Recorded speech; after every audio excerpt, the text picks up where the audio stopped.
ದಿನಾಚರಣೆಯ ತುಂಬೃದಿಯ ಶುಭಾಶಯವನ್ನ ಅರ್ಪಿಸ್ತಾ ಇದ್ದೀನಿ. ವೇದಿಕೆ ಮೇಲೆ ತೆಲಂಗಾಣದಿಂದ ಶ್ರೀ ಶ್ರೀನಿವಾಸ್ ರೆಡ್ಡಿ ಅವರು ಮಾಧ್ಯಮ ಅಕಾಡೆಮಿಯ ಅಧ್ಯಕ್ಷರು ಬಂದಿದ್ದಾರೆ.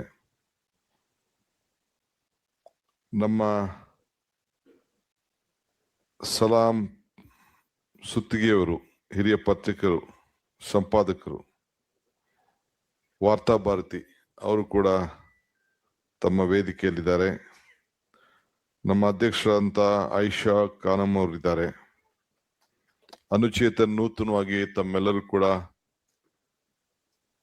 ಮಾಧ್ಯಮದ ಅನೇಕ ಸಮಸ್ಯೆಗಳನ್ನ ಬಗೆಹರಿಸಲಿಕ್ಕೆ ತಮ್ಮ ಜೊತೆ ಅಪಾರವಾದಂತಹ ಸಂಪರ್ಕವನ್ನು ಇಟ್ಕೊಳ್ಳಿಕ್ಕೆ ಹೊಸದಾಗಿ ಸರ್ಕಾರ ಅವನ್ನ ನೇಮಕ ಮಾಡಿದೆ. ಅವರು ಕೂಡ ಇದ್ದಾರೆ. ನಮ್ಮ ಕೃಷ್ಣ, ನಮ್ಮ ಗಾಂಧಿ ಸ್ಮಾರಕ ನಿಧಿಯ ಅಧ್ಯಕ್ಷರು, ಅವರು ಕೂಡ ಇದ್ದಾರೆ. ಶಿವಾನಂದ್ ತಡೂರ್ ಇದ್ದಾರೆ, ಪೂರ್ಣಿಮಾರವರಿದ್ದಾರೆ, ಶೋಭಾ ಮಳವಳ್ಳಿ ಇದ್ದಾರೆ, ಹಿರಿಯ ಪತ್ರಿಕರು. ತಾವೆಲ್ಲ ಮಾಧ್ಯಮ ಸ್ನೇಹಿತರೆಲ್ಲ ಇದ್ದೀರಿ. ಎಲ್ಲರೂ ಇವತ್ತು ನಿಖರ, ನಿರ್ಭೀತಿ, ನಿರಪೇಕ್ಷವಾದಂತ ಜಾತ್ಯತೀತದ ಧರ್ಮ ತತ್ವವನ್ನ ಆಧರಿಸಿ ತಾವೆಲ್ಲ ಈ ಮಾಧ್ಯಮದ ಲೋಕದಲ್ಲಿ ತಾವೆಲ್ಲ ಕೆಲಸ ಮಾಡ್ತಾ ಇದ್ದೀರಿ. ಇದು ಬಹಳ ಕಷ್ಟವಾದ ಕೆಲಸನೇ, ಏನು ಸುಲಭದ ಕೆಲಸ ಅಲ್ಲ. ಇಲ್ಲಿ ಪತ್ರಿಕೋದ್ಯಮದ ತತ್ವ ಯಾವಾಗಲೂ ಕೂಡ ಕಾಪಾಡಿಕೊಂಡು ಹೋಗ್ಲಿಕ್ಕೆ ತಾವೆಲ್ಲ ಪ್ರಯತ್ನವನ್ನ ಮಾಡ್ತಾ ಇದ್ದೀರಿ. ಪತ್ರಿಕೋದ್ಯಮ, ಪ್ರೆಸ್ ಮೀಡಿಯಾ ಪ್ರಜಾಪ್ರಭುತ್ವದ ಒಂದು ಭಾಗ. ನಾವೆಲ್ಲ ರಾಜಕಾರಣಿಗಳು ಮಾತಾಡ್ತಾ ಇರ್ತೀವಿ, ಶಾಸಕಾಂಗ, ಕಾರ್ಯಾಂಗ, ನ್ಯಾಯಾಂಗ, ಪತ್ರಿಕಾರಂಗ ಅಂತ, 4 pillars ಆಫ್ ಡೆಮೋಕ್ರಸಿ ಅಂತ. ಯಾರು ಏನ್ ತಪ್ಪು ಮಾಡ್ಲಿ, ಶಾಸಕರು ತಪ್ಪು ಮಾಡ್ಬೋದು, ಇಲ್ಲ ಕಾರ್ಯಾಂಗ ತಪ್ಪು ಮಾಡ್ಬೋದು, ಇಲ್ಲ ನ್ಯಾಯಾಂಗ ತಪ್ಪು ಮಾಡ್ಬೋದು. ಇವನ್ನೆಲ್ಲ ಕೂಡ ವಿಮರ್ಶೆ ಮಾಡಿ ಬರೀಲಿಕ್ಕೆ, ತಿದ್ದಲಿಕ್ಕೆ, ಸಮಾಜವನ್ನ ಬದಲಾವಣೆ ಮಾಡ್ಲಿಕ್ಕೆ, ಸಮಾಜದಲ್ಲಿ ಆಗ್ತಂತ ತಪ್ಪುಗಳನ್ನ ಸರಿಪಡಿಸ್ಲಿಕ್ಕೆ ನಿಮ್ಮ ವೃತ್ತಿ ಒಂದು ದೊಡ್ಡ ಅವಕಾಶ ಕೊಟ್ಟಿದ್ದಾನೆ. ಬೇರೆ ಯಾರಿಗೂ ಕೂಡ ಕೊಟ್ಟಿಲ್ಲ. ಆದ್ರೆ ಬರೆಯೋರು ನೀವೊಬ್ರು, ಬರೀಬೇಕಾದ್ರೆ ಪೆನ್ ನಿಮ್ಮ ಪೆನ್ನು, ಓದೋರು ನೋಡೋರು ಲಕ್ಷಾಂತರ ಜನ, ಕೋಟ್ಯಾಂತರ ಜನ ಅದನ್ನ ನೋಡ್ತಾರೆ. ಸೊ ಅದರಿಂದ ನೀವು ಏನೇ ಬರೋದ್ರು ಕೂಡ, ಏನೇ ವಿಚಾರ ತಿಳಿಸಿದ್ರು ಕೂಡ, ಬಹುಶಃ ಏನು ತಮ್ಮಲ್ಲಿ ಭಾವನೆಗಳು ಇದ್ರೂ ಕೂಡ ತಮ್ಮ ಆತ್ಮ ಸಾಕ್ಷಿನ ತಾವು ಗಮನದಲ್ಲಿ ಇಟ್ಕೊಂಡು ತಾವು ತಮ್ಮ ವಿಚಾರವನ್ನ ಸಮಾಜಕ್ಕೆ ತಿಳಿಸ್ಬೇಕು ಅಂತ ಹೇಳಿ ನನ್ನ ಮನವಿಯನ್ನ ಈ ಸಂದರ್ಭದಲ್ಲಿ ಮಾಡ್ಲಿಕ್ಕೆ ಬಯಸ್ತೇನೆ. ಕೆಲವರೆಲ್ಲ ಮಾಧ್ಯಮದವರು ಅಂತಂದ್ರೆ ಯಾವಾಗ್ಲೂ ಶಾಶ್ವತವಾದಂತ ವಿರೋಧ ಪಕ್ಷದವರು ಅಂತ ತಿಳ್ಕೊಬಿಡ್ತಾರೆ. ವಿರೋಧ ಪಕ್ಷ ಮಾಡೋ ಕೆಲಸ ಮಾಧ್ಯಮ ಮಾಡ್ತಾರೆ ಅಂತ. ನನ್ನ ವೈಯಕ್ತಿಕವಾದ ಅಭಿಪ್ರಾಯ, ನೀವು ಸಮಾಜನ ಬದಲಾವಣೆ ಮಾಡ್ಲಿಕ್ಕೆ ಪ್ರಯತ್ನ ಮಾಡ್ತಾರೆ.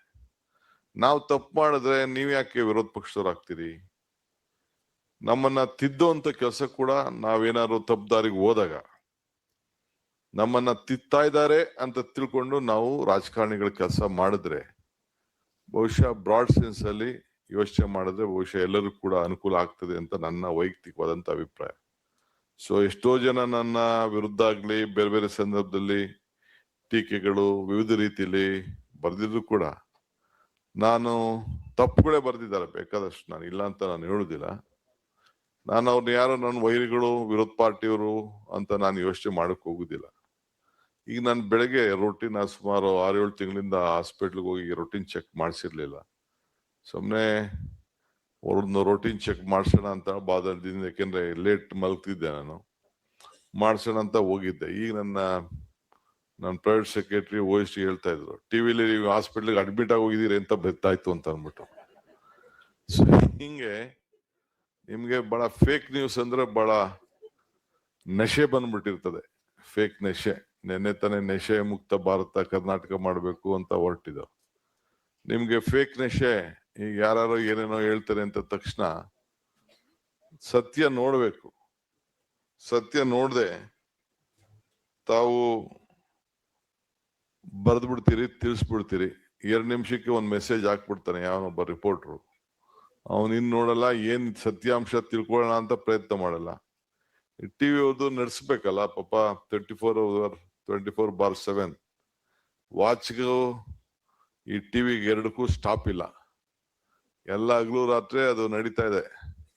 ಇಂಟ್ರೆಸ್ಟ್ಗೂ ಸ್ಟಾಪ್ ಇಲ್ಲ, ಅದು ನಡೀತಾ ಇರ್ತದೆ. ಬಡ್ಡಿ ಹಂಗೆ ಈ ಟಿವಿಗೂ ಕೂಡ ಇಲ್ಲ, ಹಗಲು ರಾತ್ರಿ ಇಲ್ಲ. ಎಲ್ಲ ಪ್ರಪಂಚಕ್ಕೆಲ್ಲ ಹಗಲು ರಾತ್ರಿ ಇದೆ. ಟಿವಿಗೆ, ಬಡ್ಡಿಗೆ, ವಾಚ್ಗೆ 3 ಜನಕ್ಕೂ ಹಗಲು ರಾತ್ರಿ ಇಲ್ಲ. ಹಂಗೆ ನಿಮ್ಗೆ ಫುಡ್ ಬೇಕು ಅಂತ ಹೇಳಿ ಫೇಕು ನೋಡಲ್ರಿ, ಸತ್ಯನ ನೋಡಲ್ರಿ, ಸುಳ್ಳು ನೋಡಲ್ರಿ, ಏನೋ ಒಂದು ಕೆಲವರೆಲ್ಲ ಬರೀತಾನೆ ಇರ್ತಾರೆ. ಇದರಿಂದ ಬೇರೆಯವ್ರಿಗೆ, ಅವರ ಡಿಗ್ನಿಟಿಗೆ ತೊಂದರೆ ಆಗ್ತದೆ. ಆ ದೃಷ್ಟಿಯಿಂದ ಇವತ್ತು ತಾವೆಲ್ಲ ಯೋಚನೆ ಮಾಡಿ ಅದ್ರ ಬಗ್ಗೆ ಚಿಂತನೆ ಮಾಡಬೇಕು. ಸತ್ಯ ಬರೆಯೋದು, ಸತ್ಯ ನುಡಿಯೋದು, ಸತ್ಯಕ್ಕೆ ಗೌರವ ನೀಡೋದು, ಇದು ಬಹಳ ಮುಖ್ಯವಾದಂತ, ಇದು ಪತ್ರಿಕೋದ್ಯಮದ ಮೊದಲನೇ ಕರ್ತವ್ಯ. ನಾನು ಮೇಕೆದಾಟು ಪಾದಯಾತ್ರೆ ಮಾಡ್ತಿದ್ದೆ, ತಮ್ಗೆಲ್ಲ ಗೊತ್ತಿರಬೇಕು. ಪ್ರಾರಂಭ ಮಾಡಿದೆ ಕೊರೋನಾ ಸಂದರ್ಭ, ಫಸ್ಟ್ ಡೇ. ನಾನ್ ಬಹಳ ಕಷ್ಟಪಟ್ಟು ಅದನ್ನ ಮೇಕೆದಾಟು ರಾಜ್ಯದ ಹಿತಕ್ಕೆ ನಂದೇ ಆದ ಚಿಂತನೆ, ನನಗೇನು ಅನುಕೂಲ ಇಲ್ಲ ವೈಯಕ್ತಿಕವಾಗಿ, ರಾಜ್ಯಕ್ಕೆ ಅನುಕೂಲ ಆಗ್ಲಿ ಅಂತೇಳಿ ನಾವೆಲ್ಲ ಒಂದು ಮೇಕೆದಾಟು ಪಾದಯಾತ್ರೆನ ಮಾಡಿದ್ವು ಕೋವಿಡ್ ಸಂದರ್ಭದಲ್ಲಿ. ವಿರೋಧ ಪಾರ್ಟಿಯವರೆಲ್ಲ ಬೇಕಾದಷ್ಟು ಆಗ ತಡಿಬೇಕು ಅಂತ ಬೇಕಾದಷ್ಟು ಪ್ರಯತ್ನ, ನಮ್ಮ ಪಾರ್ಟಿರು ಇದು ಟೈಮ್ ಸರಿ ಇಲ್ಲ ಅಂತ. ಬಟ್ ನಾನು ಸಿದ್ದರಾಮಯ್ಯನವರು ಘೋಷಣೆ ಮಾಡಿದ್ದು, ಯಾರು ಬರ್ಲಿ ಬರ್ದೇವಲ್ಲಿ ನಾವಿಬ್ಬರಾರು ನಡೀತೀವಿ ಅಂತ. ಅಲ್ಲಿ ನೀವು ನೋಡಿರ್ಬೇಕು, ಸಂಗಮದಿಂದ ಒಂದು ದೊಡ್ಡ ಕರ್ವ್ ಇದೆ, ಒಂದು 7-8 ಕಡೆ ತಿರುಗ್ಬೇಕು. ಎಲ್ಲ 3-4 ದಿನ ಹಗಲು ರಾತ್ರಿ ಕೆಲಸ ಮಾಡ್ತಾರೆ, ನಡೀತಾ ಇದೆ. ಅಲ್ಲಿ ಸ್ವಲ್ಪ ನಮ್ಮ ಹುಡುಗರು ಒತ್ತಡಕ್ಕೆ ಸ್ವಲ್ಪ ತಳ್ತಾ ಇದ್ರು. ಸ್ವಲ್ಪ 1-2-3 ಕಡೆ 1-2 ಶೇಕ್ ಆಗಿದೆ. ಟಿವಿ ಯಾರು ಅದನ್ನ ಹಿಡಿದ್ಬಿಟ್ಟು ಏನ್ ವರ್ಷಗಟ್ಲೆ ಕುಡ್ದು ನಡೀತಾವನೆ ಅಂತ ಅದನ್ನ ಬರ್ದು ಈಗೂ ಅದನ್ನ ಹಾಕ್ತಾನೆ ಅವ್ರೆ. ಈಗ ಅದನ್ನ ಮಜಾ ಅಂದ್ರೆ ಬೇರೆಯವ್ರ ಮಜಾ ತಗೊಳಕ್ಕೆ ನಮ್ಮನ್ನ ಬಳಸ್ಕೊತಾ ಇದ್ದಾರೆ. ಸೊ ಇದರಿಂದ ಏನಾಗ್ತದೆ, ನಿಮ್ಮ ಮಾಧ್ಯಮದ ಮೇಲೆ ಇರುವಂತ ಗೌರವ ಇದೆಯಲ್ಲ. ನಾನೇ ಹೇಳ್ತಾ ಇದ್ದೀನಿ, ನಾವು ತಪ್ಪು ಮಾಡಿದ್ರೆ please you are most welcome. ನಾವ್ ಯಾರು ಕರೆಕ್ಟ್ ಅಂತ ನಾನು ಹೇಳೋದಿಲ್ಲ. ನಮ್ಮಲ್ಲೂ ಬೇಕಾದಷ್ಟು ತಪ್ಪುಗಳು ನಾವು ಮಾಡ್ತೀವಿ. ನಮ್ಮಲ್ಲೇ ಅಂತ ಮನುಷ್ಯನಲ್ಲಿ ಬೇಕಾದಷ್ಟು ಗುಣಗಳಿರ್ತವೆ. ಆ ಗುಣಗಳಲ್ಲಿ ಬೇಕಾದಷ್ಟು ನಮ್ದೇ ಆದಂತ ಚಿಂತೆಯಲ್ಲಿ ಯಾಕೆಂದ್ರೆ ನಾನು ಚಿಕ್ಕ ವಯಸ್ಸಿನಲ್ಲೇ ಅಧಿಕಾರವನ್ನ ನೋಡ್ದವ್ ನಾನು. ನಮಗೂ ಪವರ್ ತಲೆಗೆ ಹೋಗ್ಬಿಡ್ತದೆ ಅನ್ನೋದು ಕೆಲವರು ಅವತ್ತೇ ನನಗೆ ನಮ್ಮ ಹಿರಿಯರು ಗುರುಗಳೆಲ್ಲ ಹುಷಾರು, ನೀನ್ ಬಹಳ ಚಿಕ್ಕ ವಯಸ್ಸಿನಲ್ಲೇ ನಿನ್ಗೆ ಮದುವೆನೇ ಆಗಿಲ್ಲ, ನೀನ್ ಮಂತ್ರಿ ಆಗಿದ್ಯಾ, ಚಿಕ್ಕ ವಯಸ್ಸಿನಲ್ಲೇ ಹಣನೂ ಇರಬಾರ್ದು, ಅಧಿಕಾರನೂ ಇರಬಾರ್ದು ಅಂತ ಕೆಲವರೆಲ್ಲ ಹೇಳ್ತಾರೆ. ಸೊ ಎಲ್ಲ ಒಂದೇ ಕಡೆ ನಿಂಗೆ ಸೇರ್ಬಿಟ್ಟಿದೆ, ಹುಷಾರಂತ ನನಗೆ ಹಿಂದೆನೆ ಹೇಳಿದ್ರು. ಸೊ ಆಗ ನಾನು ಪ್ರತಿ ಹಂತದಲ್ಲೂ ಕೂಡ permanent is always not permanent for every one. So ಬಹಳ ಹುಷಾರಾಗಿರ್ಬೇಕು ಅಂತೇಳಿ, ನಾವು ಏನ್ ಒಳ್ಳೇದ್ ಮಾಡ್ತೀವಿ ಜನ ನೋಡ್ತಾ ಇರ್ತಾರೆ. ಅದಕ್ಕೆ ಈ ಸಂದರ್ಭದಲ್ಲಿ ನಾವು ಏನಾದ್ರು ಒಂದು ಒಳ್ಳೇದು ನಮ್ಗೆ ಸಿಕ್ಕಂತ ಅವಕಾಶದಲ್ಲಿ ಒಳ್ಳೇದು ಮಾಡ್ಬೇಕು ಅನ್ನೋ ದೃಷ್ಟಿಯಿಂದನೇ ನಂದೇ ಆದಂತ ನಂಬಿಕೆಯಲ್ಲಿ, ನಂದೇ ಆದಂತ ಶ್ರಮಕ್ಕೆ ಫಲ ಸಿಗ್ತದೆ ಅಂತೇಳಿ ಇವತ್ತು ಈ ರಾಜ್ಯದಲ್ಲಿ ನಮ್ಗೆ ಪಕ್ಷ ಒಳ್ಳೆ ನಂಬರ್ ಬಂದು ಇವತ್ತು ನಮ್ಮ ಪಕ್ಷ ಈ ಸ್ಥಾನದಲ್ಲಿ ಕುಣಿಸಿದೆ. ನಾನು ಈ ರಾಜ್ಯಕ್ಕೆ ಏನಾದ್ರು ಒಂದು ಕೊಡುಗೆ, ಸಾಕ್ಷಿ ಗುಡ್ಡೆಗೆ ಬಿಟ್ಟು ಹೋಗ್ಬೇಕು ಅಂತ. ಸೊ ಅದರಿಂದ ಮಾಧ್ಯಮ ಸ್ನೇಹಿತರಿಗೂ ನಾನು ರಿಕ್ವೆಸ್ಟ್ ಮಾಡ್ಕೊಳ್ಳೋದಿಷ್ಟೇ, ನಿಮ್ಮನ್ನು ಬಿಟ್ಟು ನಾವು ಬದುಕ್ಲಿಕ್ಕೆ ಸಾಧ್ಯ ಇಲ್ಲ. ಈಗ ನಾನು ಪ್ರೆಸಿಡೆಂಟ್ ಆಫ್ ಇಂಡಿಯಾ ನನಗೆ ಕೊಟ್ಟಿದ್ದ ಇನ್ವಿಟೇಷನ್, ಇವರು ಮೊನ್ನೆನೋ ಇನ್ವಿಟೇಷನ್ ಮುಂಚಿತವಾಗಿ ಅವ್ರೇನು ನನ್ನ ಟ್ರೈನ್ ಫಿಕ್ಸ್ ಮಾಡಿರ್ಲಿಲ್ಲ. ಬಟ್ ಆಯ್ತು ಅಂತ ಹೇಳಿ ಮಧ್ಯ ಟೈಮ್ ಮಾಡ್ಕೊಳ್ತೀನಿ ಅಂತ ಹೇಳ್ತಿದ್ದೆ. ಈಗ ಜಸ್ಟ್ ನಾನು ಮನೆಯಿಂದ ಹಾಸ್ಪಿಟ್ಲಿಂದನೇ ರೊಟೀನ್ ಚೆಕ್ಅಪ್ ಹೋಗೋ, ನಾನು ಮನೆಗೂ ಹೋಗ್ಲಿಲ್ಲ. ಸಾಮಾನ್ಯವಾಗಿ ಮನೆಗಿಂದ ಹೊರಡೋನು ನಾನು 5 ನಿಮಿಷ ದೇವ್ರ ಪೂಜೆ ಮಾಡ್ಬಿಟ್ಟು 2 ನಿಮಿಷ ಪೂಜೆ ಮಾಡ್ಬಿಟ್ಟು ಹೊರಡ್ತಾ ಇರ್ತೀನಿ. ಇವತ್ತು ಅದಕ್ಕೆ ಹೋದ್ರು ಟೈಮ್ ವೇಸ್ಟ್ ಆಗ್ತದೆ ಅಂತೇಳಿ ತಿರ್ಗಿ ಆಮೇಲೆ ಹೋಗಿ ನಾನು ಮಾಡೋಣ, ಪೂಜೆ ಮಾಡೋಣ ಅಂತೇಳಿ ಈಗ ನಿಮ್ಮ ಹತ್ರ ಬಂದು ನಿಮ್ಗೆ ನಮಸ್ಕಾರ ಹೇಳ್ತಾ ಇದ್ದೀನಿ. ಈಗ ಫಸ್ಟ್ ನಿಮ್ಗೆ ಪೂಜೆ ಮಾಡಕ್ಕೆ ನಾನು ಗಾಂಧಿ ಭವನದಲ್ಲಿ ಗಾಂಧಿ ತತ್ವ ಆದರ್ಶ ಎಲ್ಲ ಕೂಡ ಗಮನ ಇಟ್ಕೊಂಡು ನಾವು ಕೆಲಸವನ್ನ ಮಾಡಬೇಕಾಗ್ತದೆ. ಸೊ ಐಶಾ ಅವರು ಬಹಳ ದಿನದಿಂದ ಗೊತ್ತು, ಅವರು ಅವರ ತಂಡ ಬಹಳ ಚೆನ್ನಾಗಿ ಕೆಲಸ ಮಾಡ್ಕೊಂಡು ಹೋಗ್ತಾ ಇದ್ದಾರೆ. ಮುಂದಕ್ಕೆ ಬೇಕಾದಷ್ಟು ಅವಕಾಶ ಸಿಗ್ತದೆ. ಎಲ್ಲರೂ ಕೂಡ ತಾವೆಲ್ಲ ಬಹಳ ಹಿರಿಯರೆಲ್ಲ ಇದ್ದೀರಿ. ಇದು ಬರೆಯೋರ್ಗೂ ನಿಮ್ ಸುದ್ದಿ, ಬರೆದ ಮೇಲೆ ಸಮಾಜ ಸುದ್ದಿ. ಇಟ್ ಈಸ್ ಪಬ್ಲಿಕ್ ಆಸ್ತಿ ಆಗೋಯ್ತದೆ. ನೀವು ಬರೆಯೋರ್ಗೆ ಮಾತ್ರ ನಿಮ್ದು, ನಿಮ್ಮ ವಿಚಾರ ಏನಿದೆ, ಏನ್ ತಿಳ್ಕೊಂಡಿದ್ರಿ ಅದು ಮಾತ್ರ ಬರೀದ್ ಬಿಡ್ತೀರ ಅಷ್ಟೇ. ಬರ್ದಾದ್ಮೇಲೆ it is public property. So ಯಾರು ಯಾವ ರೀತಿ ವಿಶ್ಲೇಷಣೆ ಆಗ್ತಂತೆ. ಈಗ ಫೇಕ್ ನ್ಯೂಸ್ ಅಟ್ಯಾಕ್ ಕೂಡ ನಡೀತಾ ಐತೆ. ಫೇಕ್ ನ್ಯೂಸ್ ಏನೇನೋ ಹಾಕಿ ಕೊಟ್ಟು ಮಾಡಿ ಕೊನೆಗೆ ಈ ಸೋಷಿಯಲ್ ಮೀಡಿಯಾ ವಿವಿಧ ರೀತಿ ಬಂದ್ಮೇಲೆ ಅದು ಒಂದು ವೈರಸ್ ಅಟ್ಯಾಕ್, ಫೇಕ್ ನ್ಯೂಸ್ ಒಂದು ವೈರಸ್ ಅಟ್ಯಾಕ್ ಆಗ್ಬಿಟ್ಟಿದೆ. ಅದನ್ನು ನಿಯಂತ್ರಣ ಮಾಡಲಿಕ್ಕೆ ಕೇಂದ್ರ ಸರ್ಕಾರ ಮತ್ತು ರಾಜ್ಯ ಸರ್ಕಾರ ವಿವಿಧ ಕಾನೂನುಗಳು ಕೂಡ ತಂದಿದ್ದೇವೆ. ನಾವು ಕೂಡ ಬಹಳ ಎಚ್ಚರಿಕೆಯಿಂದ ಇದ್ದೇವೆ.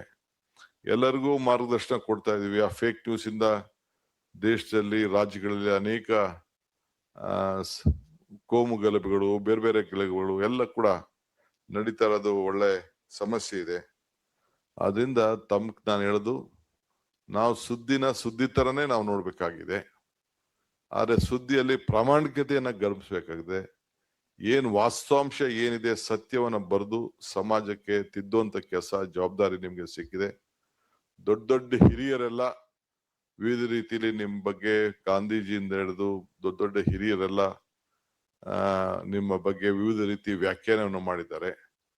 ದೊಡ್ಡ ದೊಡ್ಡ ನಾಯಕರುಗಳೆಲ್ಲ ಈ ದೇಶದ ಸ್ವಾತಂತ್ರ್ಯ ಹಿನ್ನೆಲೆ ಕೂಡ ಈ ಇವತ್ತಾದ್ರೆ ಇಷ್ಟೊಂದು ವಿಚಾರಗಳು ಬಂದ್ಬಿಟ್ಟಿದೆ. ಈಗ ಆರ್ಟಿಫಿಷಿಯಲ್ ಇಂಟೆಲಿಜೆನ್ಸ್ ಬೇರೆ ಬಂದ್ಬಿಟ್ಟಿದೆ. ಇನ್ನ ನಿಮ್ಗೆ ಕೆಲಸ ಸುಲಭನೂ ಇದೆ, ಬಟ್ ಅದ್ರಲ್ಲಿ ಏನೇನೋ ವಿವಿಧ ರೀತಿಯಲ್ಲಿ ನಾವೇನ್ ಫೀಡ್ ಮಾಡ್ತೀವಿ ಅದು ಮಾತ್ರ ಈಚೆ ಬಂದಿರ್ತದೆ. ಯಾರೇ ಫೀಡ್ ಮಾಡಲಿ ಮತ್ತೊಂದು ಮಾಡೋದು ಗ್ರಾಪ್ಸ್ ಮಾಡ್ಬರ್ತದೆ. ಸೊ ಎಲ್ಲದ್ರೂ ಕೂಡ ನಾವು ಬಹಳ ಹುಷಾರಾಗಿ ಆಲೋಚನೆ ಮಾಡಿ, ಏನು ಈ ಮಾಧ್ಯಮದ ಅನೇಕ ನಿಮ್ಮ ಮೊದ್ಲಿಂದ ಕೂಡ ಏನು ಒಂದು ಪದ್ಧತಿಯನ್ನ ತಾವು ಉಳ್ಕೊಂಡಿದ್ದೀರಿ, ಪ್ರಾಮಾಣಿಕತೆಯನ್ನ ಉಳಿಸ್ಕೊಂಡಿದ್ದೀರಿ. ಕೆಲವು ಮೀಡಿಯಾ ಬಹಳ ಎಕ್ಸ್ಟ್ರಾನರಿ, ನಾನು ಸುಮ್ಮನೆ ಹೇಳ್ಬಾರ್ದು. ಅವರ ಕೆಲವು ಪೇಪರು ಅವ್ರ ಕಾಫಿ ಇಲ್ಲದೆ ಹೋದ್ರೂ ಚಿಂತೆ ಇಲ್ಲ, ಬೆಳಗ್ಗೆ ಎದ್ದ ತಕ್ಷಣ ನಮ್ಗೆ ಕೆಲವು ಅಡಿಕ್ಷನ್ ಇದೆ, ನನಗೂ ಅಡಿಕ್ಷನ್ ಇದೆ. ಎದ್ದ ತಕ್ಷಣ ಅಟ್ಲೀಸ್ಟ್ ಒಂದು 3-4 ಪೇಪರ್ ಆದ್ರು ಹೆಡ್ಲೈನ್ ತಿರುಗಿಸ್ಬೇಕು. ಇಲ್ಲ ಅಂತಾನೆ ನಮ್ಗೆ ದೇಶದಲ್ಲಿ ಏನ್ ನಡೀತಾ ಇದೆ, ರಾಜ್ಯದಲ್ಲಿ ಏನ್ ನಡೀತಾ ಇದೆ ಅಂತ ಗೊತ್ತಾಗುದಿಲ್ಲ. ರಾಜಕಾರಣ ಒಂದೇ ಅಲ್ಲದೆ ಸಮಾಜದಲ್ಲಿ ಏನೇನು ವಿಚಾರ ಆಗ್ತಿದೆ, ಏನೇನು ಸಮಸ್ಯೆ ಇದೆ, ಯಾರ ನೋವುಗಳೇನಾಗಿದೆ ಎಲ್ಲ ಕೂಡ ತಿಳಿಸುವಂತ ಕೆಲಸ ಮಾಡ್ತಾ ಇದೀನಿ. ನಾನು ಬೇರೆ ಸಂದರ್ಭದಲ್ಲಿ ಅನೇಕ ವಿಚಾರಗಳನ್ನ ಹಂಚ್ಕೊಳ್ಳಿಕ್ಕೆ ಪ್ರಯತ್ನ ಮಾಡ್ತಾ ಇದ್ದೀನಿ. ತಾವು ಬಂದು ಪಾಪ ನಮ್ಮ ಮಾಧ್ಯಮ ಸ್ನೇಹಿತರು ಮಧ್ಯದಲ್ಲಿ ನಿಲ್ಲಿಸಿ ನಾನು ಏರ್ಪೋರ್ಟ್ಗೆ ಹೋಗ್ಬೇಕು ಅನ್ನೋ ದೃಷ್ಟಿಯಿಂದ ಅವರು ನಿಲ್ಲಿಸಿ ಈಗ ಅವ್ರಿಗೆ ನನಗೆ ಅನುವು ಮಾಡಿಕೊಟ್ರು. ನಿಮ್ಗೆ ಶುಭವಾಗ್ಲಿ. ನಾನು ಏರ್ಪೋರ್ಟ್ಗೆ ಹೋಗ್ಬೇಕಾದ್ರಿಂದ ದಯವಿಟ್ಟು ನನಗೆ ಕ್ಷಮಿಸಿ. ನಾನು ಆದಷ್ಟು ಜಲ್ದಿ, ಆಲೇ ಟೈಮ್ ಆಯ್ತು, ಇಷ್ಟೊತ್ತಿಗೆ ನಾನು ಬಿಡ್ಬೇಕಾಗಿತ್ತು. ನಿಮ್ಮನ್ನು ಬಂದು ನಿಮ್ಗೆ ಶುಭ ಹಾರೈಸಕ್ಕೆ ಮಾತ್ರ ಬಂದಿದ್ದೀನಿ. ನಿಮ್ಮೆಲ್ಲರೂ ಕೂಡ ಶುಭವಾಗ್ಲಿ. ಮತ್ತೆ ನಿಮ್ಮನ್ನು ಭೇಟಿ ಮಾಡ್ತೀನಿ. ನಮಸ್ಕಾರ.